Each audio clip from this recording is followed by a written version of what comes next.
Fala meus manos e minhas manas, tudo bem com vocês? Está começando mais um vídeo aqui no canal Numberflix.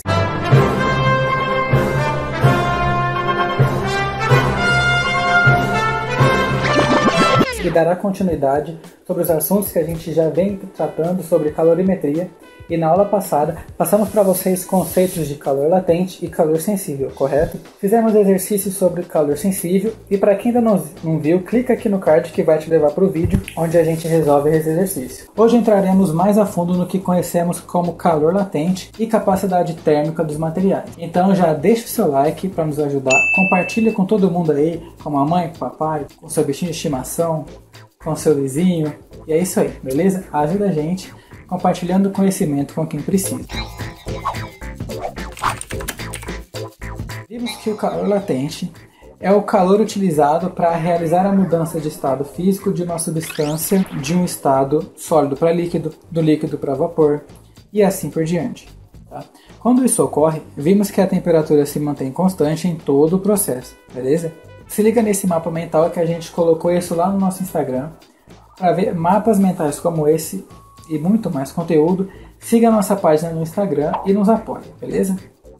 Bom, vocês podem se deparar também nas provas de vestibular, onde o calor latente também é conhecido como calor de formação.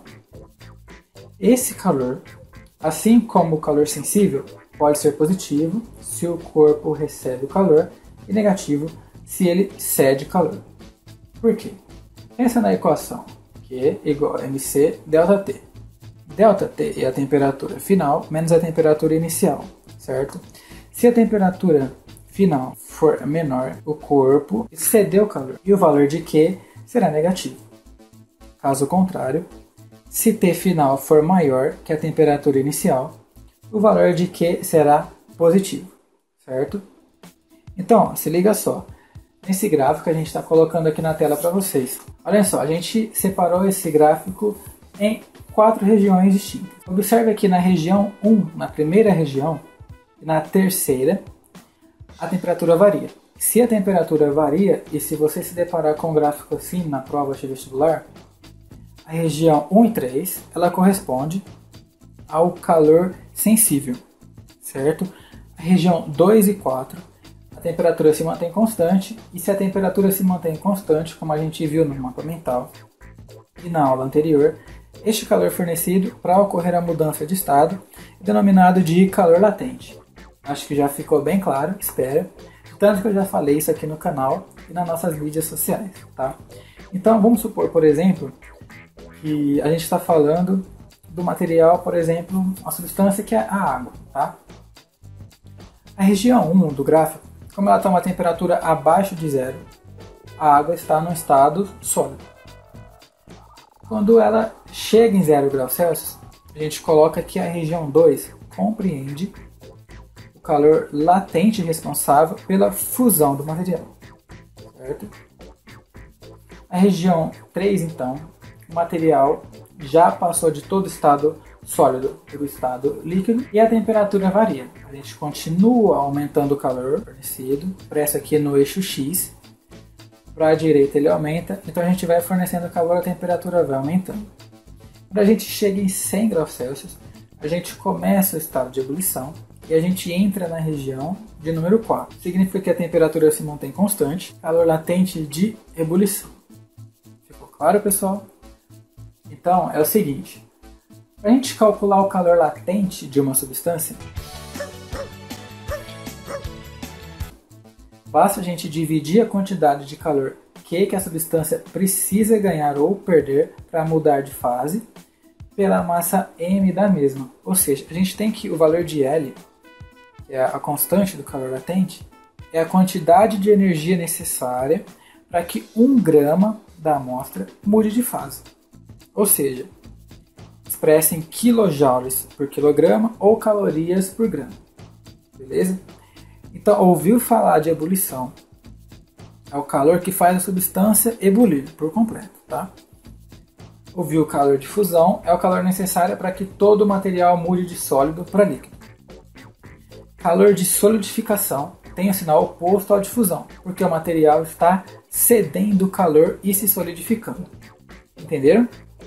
Dúvidas já sabem, deixa aqui nos comentários. Tem o nosso Instagram que a gente posta exercício nos stories. A gente posta também os nossos desafios no IGTV, nossos mapas mentais. E sempre que tiver uma aula nova, a gente também vai avisar vocês por lá, entendeu? Então siga a gente no Instagram, no nosso Facebook, que a gente está começando a postar nossas aulas por lá também. E aqui, é claro, no canal do YouTube, que é o nosso principal meio, onde a gente coloca nossas aulas e nossos conteúdos por completo, tá bom? Fechou? Ajuda a gente aí. Bom, já o conceito de capacidade térmica de um material determina a quantidade de calor de que um corpo necessita para variar a sua temperatura em uma unidade. Ou seja, se estamos falando em caloria, a variação será em graus Celsius. Se estamos falando em joule, a unidade de temperatura será em Kelvin. Então, quando estamos falando em sistemas isolados, pessoal, nós temos a seguinte relação, a seguinte equação, que generaliza casos para sistemas isolados, onde não há troca de calor com a vizinhança. Então, a somatória de calor cedida é igual à somatória de calor recebida. Como já falamos e já adotamos aqui, né? Calor cedido é negativo e o recebido é positivo. Além disso, temos um conceito que dificilmente cai nos vestibulares, mas é bom deixar registrado aqui no canal Numberflix, porque aqui a gente aborda minuciosamente todos os detalhes, tá bom? Então, este conceito é conhecido como conceito de equivalência em água de um sistema, que nada mais é do que a relação entre a capacidade térmica do material com o calor específico sensível da água. Ou seja, o resultado dessa divisão é igual à equivalência em água. Ou seja, é a massa de água cuja capacidade térmica é igual à capacidade térmica do sistema. Entenderam? Então a gente tem um sistema com uma capacidade térmica, uma certa quantidade de capacidade térmica X. A equivalência em água nada mais é do que a quantidade de água necessária para que a gente tenha a mesma capacidade térmica do sistema.